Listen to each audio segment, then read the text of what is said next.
നമസ്കാരം. യുക്രൈൻ മേഖലയിൽ Kim Jong ഉന്നിൻ്റെ പട റഷ്യയ്ക്ക് സഹായവുമായിട്ട് ഉത്തര കൊറിയ എത്തുന്നു. ഇവിടെ പ്രമുഖ വാർത്താ ഏജൻസിയുള്ള റോയിറ്റേഴ്സ് റിപ്പോർട്ട് ചെയ്യുന്നു. യുക്രൈൻ്റെ മെയിൻ ഡയറക്ടറേറ്റ് ഓഫ് ഇൻ്റലിജൻസിലെ ഉദ്യോഗസ്ഥൻ ആൻഡ്രി ചെർണിയാക്കിൻ്റെ വിവരമനുസരിച്ചാണെങ്കിൽ യുക്രൈനെതിരെയുള്ള യുദ്ധത്തിൽ റഷ്യയും ഉത്തര കൊറിയയും തമ്മിലുള്ള സൈനിക സഹകരണം പുതിയൊരു ഘട്ടത്തിലേക്ക് കടക്കുകയാണ്. യുക്രൈൻ സൈനിക രഹസ്യാന്വേഷണ ഏജൻസിയുടെ റിപ്പോർട്ടുകൾ പ്രകാരം പടിഞ്ഞാറൻ റഷ്യയിൽ ഉത്തര കൊറിയൻ മിസൈൽ യൂണിറ്റ് വിന്യസിക്കുവാൻ പദ്ധതിയിട്ടിട്ടുണ്ട് എന്നാണ് പുറത്തുവരുന്ന വിവരങ്ങൾ. യുക്രൈനെതിരെയുള്ള ആക്രമണങ്ങൾ കൂടുതൽ ശക്തമാക്കുന്നതിൻ്റെ ഭാഗമായിട്ട് 120 ബാലിസ്റ്റിക് മിസൈലുകളും 6 ലോഞ്ചറുകളും സജ്ജീകരിക്കുവാനാണ് റഷ്യയുടെ നീക്കം. 2022 റഷ്യ യുക്രൈനിൽ പൂർണ്ണമായിട്ടുള്ള അധിനിവേശം ആരംഭിച്ചതിനു ശേഷം ഇരു രാജ്യങ്ങളും തമ്മിലുള്ള ബന്ധം പുതിയ തലങ്ങളിലെത്തിയിരിക്കുന്നു എന്നതിൻ്റെ വ്യക്തമായിട്ടുള്ള സൂചനയാണിത്. ഞാൻ ആദ്യം സൂചിപ്പിച്ചതുപോലെ പ്രമുഖ വാർത്താ ഏജൻസികൾ റോയിറ്റേഴ്സ് റിപ്പോർട്ട് ചെയ്തതനുസരിച്ച് യുക്രൈൻ്റെ മെയിൻ ഡയറക്ടർ ഓഫ് ഇൻ്റലിജൻസിൻ്റെ ഉദ്യോഗസ്ഥനായിട്ടുള്ള ആൻഡ്രി ചെർണിയാക്കിൻ്റെ വിവരമനുസരിച്ച് റഷ്യയിലെ വെറോനോഷ് മേഖലയിലുള്ള 112ാമത് മിസൈൽ ബ്രിഗേഡിനകത്ത് ഉത്തര കൊറിയൻ മിസൈൽ യൂണിറ്റിനായി പ്രത്യേക താവളമൊരുക്കുന്നു. ഏകദേശം 90 ഉത്തര കൊറിയൻ സൈനിക ഉദ്യോഗസ്ഥരാണ് ഈ യൂണിറ്റിൻ്റെ ഭാഗമാകുക.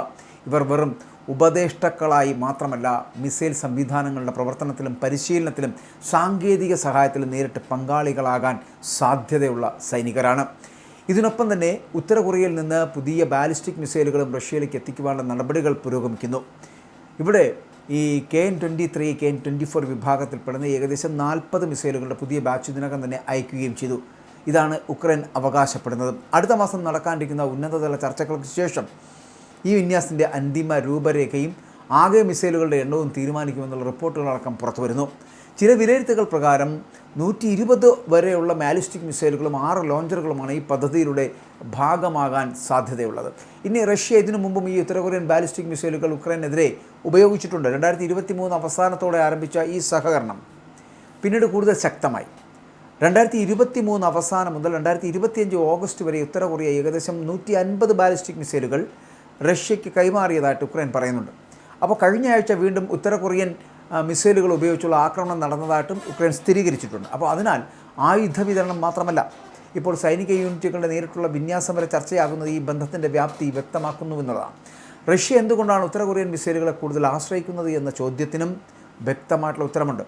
യുക്രൈൻ്റെ കൈവശമുള്ള ഉയർന്ന നിലവാരത്തിലുള്ള വ്യോമ പ്രതിരോധ സംവിധാനങ്ങൾ പരിമിതമാണ്. പ്രത്യേകിച്ച് ഈ ബാലിസ്റ്റിക് മിസൈലുകളെ തടയാൻ കഴിയുന്ന അമേരിക്കൻ പാട്രിയറ്റ് സംവിധാനം വളരെ കുറച്ച് പ്രദേശങ്ങളിലാണ് വിന്യസിച്ചിരിക്കുന്നത് പോലും. അപ്പോൾ ഈ ദൗർബല്യം അത് പ്രയോജനപ്പെടുത്താനാണ് റഷ്യ കൂടുതൽ ബാലിസ്റ്റിക് മിസൈലുകൾ ഉപയോഗിക്കുന്നത് എന്നാണ് സൈനിക വിദഗ്ധരുടെ വിലയിരുത്തൽ. ഞാൻ ആദ്യം സൂചിപ്പിച്ച പോലെ KN-23, KN-24 മിസൈലുകൾക്ക് റഷ്യയുടെ ഈ ഇസ്കാൻഡർ മിസൈലുകളെക്കാൾ കൂടുതൽ ദൂരപരിധിയും കൂടുതൽ ഭാരം വഹിക്കുവാനുള്ള ശേഷിയുമുണ്ട്. എന്നാൽ ഇവയുടെ കൃത്യത കുറവാണ് എന്നും അതിനാൽ സാധാരണ ജനവാസ മേഖലകളിൽ കൂടുതൽ നാശനഷ്ടങ്ങൾ ഉണ്ടാകുവാനുള്ള സാധ്യത കൂടുതലാണ് എന്നും യുക്രൈൻ സൈനിക വൃത്തങ്ങൾ തന്നെ പറയുകയാണ്. അപ്പോൾ ഇതാണ് ഈ മിസൈലുകളെക്കുറിച്ചുള്ള ഏറ്റവും വലിയ ആശങ്ക എന്ന് പറയപ്പെടുന്നത്.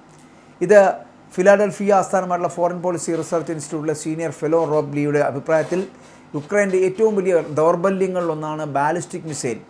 ആ ബാലിസ്റ്റിക് മിസൈലിൻ്റെ പ്രതിരോധം എന്ന് പറയപ്പെടുന്നത് ഒരിക്കലും ചെയ്യാൻ കഴിയാതായി പോകുന്നു. അതിനാൽ റഷ്യയുടെ കൈവശമുള്ള ബാലിസ്റ്റിക് മിസൈലുകളുടെ എണ്ണം വർദ്ധിപ്പിക്കുന്നതോടെ അല്ലെങ്കിൽ അത് വർദ്ധിക്കുന്നതോടെ കീവ് ഉൾപ്പെടെയുള്ള പ്രധാന നഗരങ്ങൾ കൂടുതൽ സമ്മർദ്ദം നേരിടേണ്ടി വരും.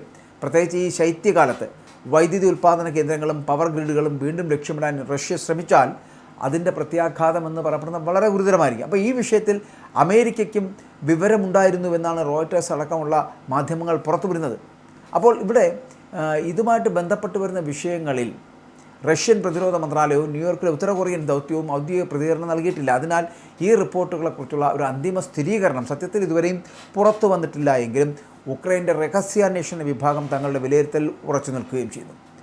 2022 റഷ്യ യുക്രൈനിൽ പൂർണ്ണതോതിലുള്ള അധിനിവേശം ആരംഭിച്ചതിന് ശേഷം ഉത്തര കൊറിയ റഷ്യയുടെ ഏറ്റവും അടുത്ത സൈനിക പങ്കാളികളിൽ ഒന്നായിട്ട് മാറുകയും 2024 ഇരു രാജ്യങ്ങളും പരസ്പര പ്രതിരോധ കരാറിൽ ഒപ്പുവെച്ചത് ഈ ബന്ധത്തിന് പുതിയ ശക്തി നൽകുകയും ചെയ്തതാണ്. അപ്പോൾ അതിനുശേഷം ലക്ഷക്കണക്കിന് പീരങ്കി ഷെല്ലുകളും വിവിധതരം ആയുധങ്ങളുമൊക്കെ ഉത്തര കൊറിയ റഷ്യയ്ക്ക് നൽകിയതായിട്ട് നിരവധി പശ്ചാത്തല റിപ്പോർട്ടുകൾ അടക്കം പുറത്തു വന്നിട്ടുമുണ്ട്. അപ്പോൾ ഇതോടൊപ്പം തന്നെ നമ്മൾ പറയേണ്ട മറ്റൊരു കാര്യം, 2024 റഷ്യയുടെ കുർസ്ക് മേഖലയിലേക്ക് ഏകദേശം 14,000-ഓളം വരുന്ന ഉത്തര കൊറിയൻ സൈനികരെ അയച്ചിരുന്നുവെന്ന് യുക്രൈൻ ആരോപിക്കുന്നുണ്ട്.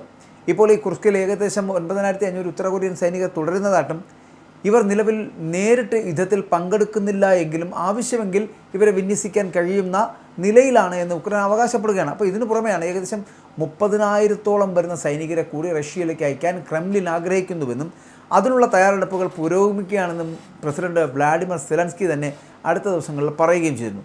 കഴിഞ്ഞ ആഴ്ച മധ്യ ഉക്രൈനിൽ ഒരു ഗ്രാമത്തിൽ ഉത്തര കൊറിയൻ മിസൈൽ പതിച്ചതിനെ തുടർന്ന് ഒരു കുടുംബത്തിൽ അതിന് 5 പേർ കൊല്ലപ്പെട്ടതായിട്ട് ഉക്രൈൻ അധികൃതർ അറിയിക്കുന്നു. കൃത്യത കുറഞ്ഞ മിസൈലുകൾ ഈ സാധാരണ ജനങ്ങളെ കൂടുതൽ അപകടത്തിലാക്കുന്നുവെന്ന ആശങ്കയ്ക്കാണ് ഈ സംഭവം വീണ്ടും ശക്തി നൽകുന്നത്. അപ്പോൾ റഷ്യയും ഉത്തര കൊറിയയും തമ്മിലുള്ള ബന്ധമെന്ന് പറയപ്പെടുന്നത് ഇനി വെറുമൊരു നയതന്ത്ര സൗഹൃദമോ അല്ലെങ്കിൽ ആയുധ വ്യാപാരമോ മാത്രമല്ല, ഇപ്പോൾ പുറത്തു വരുന്നത് മിസൈലുകൾ കൈമാറുന്നതിൽ നിന്ന് സൈനിക യൂണിറ്റുകളെ നേരിട്ട് വിന്യസിക്കുന്ന ഘട്ടത്തിലേക്ക് ഈ ബന്ധം നീങ്ങുകയാണെങ്കിൽ അത് യുക്രൈൻ യുദ്ധത്തിലെ പുതിയൊരു അധ്യായമാകും. അതോടൊപ്പം തന്നെ അന്താരാഷ്ട്ര സുരക്ഷാ സാഹചര്യത്തിലും വലിയ പ്രത്യാഘാതങ്ങൾ ഉണ്ടാക്കാൻ ഈ നീക്കത്തിന് കഴിയും. എന്നാൽ ഈ വിവരങ്ങൾ പലതും ഉക്രൈനിൻ്റെ രഹസ്യാന്വേഷണ വിലയിരുത്തലുകളെ അതിനെ അടിസ്ഥാനമാക്കിയുള്ളവയാണ് എന്നും ബന്ധപ്പെട്ട രാജ്യങ്ങൾ ഇതുവരെ ഔദ്യോഗികമായിട്ടുള്ള സ്ഥിരീകരണം നൽകിയിട്ടില്ല എന്ന കാര്യവും ശ്രദ്ധിക്കേണ്ടതുണ്ട്. എന്നിരുന്നാലും റഷ്യൻ ഉത്തര കൊറിയൻ സഖ്യം ഇന്ന് ലോകം ഏറ്റവും സൂക്ഷ്മമായിട്ട് നിരീക്ഷിക്കുന്ന സൈനിക കൂട്ടുകെട്ടുകളിൽ ഒന്നായി മാറിക്കൊണ്ടിരിക്കുകയാണ്. അതാണ് ഞാൻ ആദ്യം സൂചിപ്പിച്ചത്. യുക്രൈൻ മേഖലയിലേക്ക് കിം ജോങ് ഉന്നിൻ്റെ കടന്നുവരവ് അല്ലെങ്കിൽ കിം ജോങ് ഉന്നിൻ്റെ പടയുടെ കടന്നുവരവ് എന്ന് പറയപ്പെടുന്നത് റഷ്യയ്ക്ക് സഹായവുമായിട്ടെത്തുന്ന ഉത്തര കൊറിയയാണ്. ആ സഹായം എന്ന് പറയപ്പെടുന്നത് ഉക്രൈനെ തകർക്കുന്ന തരത്തിലേക്ക് എത്തുമ്പോൾ എന്നുള്ളതാണ് ഇനി കാത്തിരുന്ന് കാണേണ്ടത്.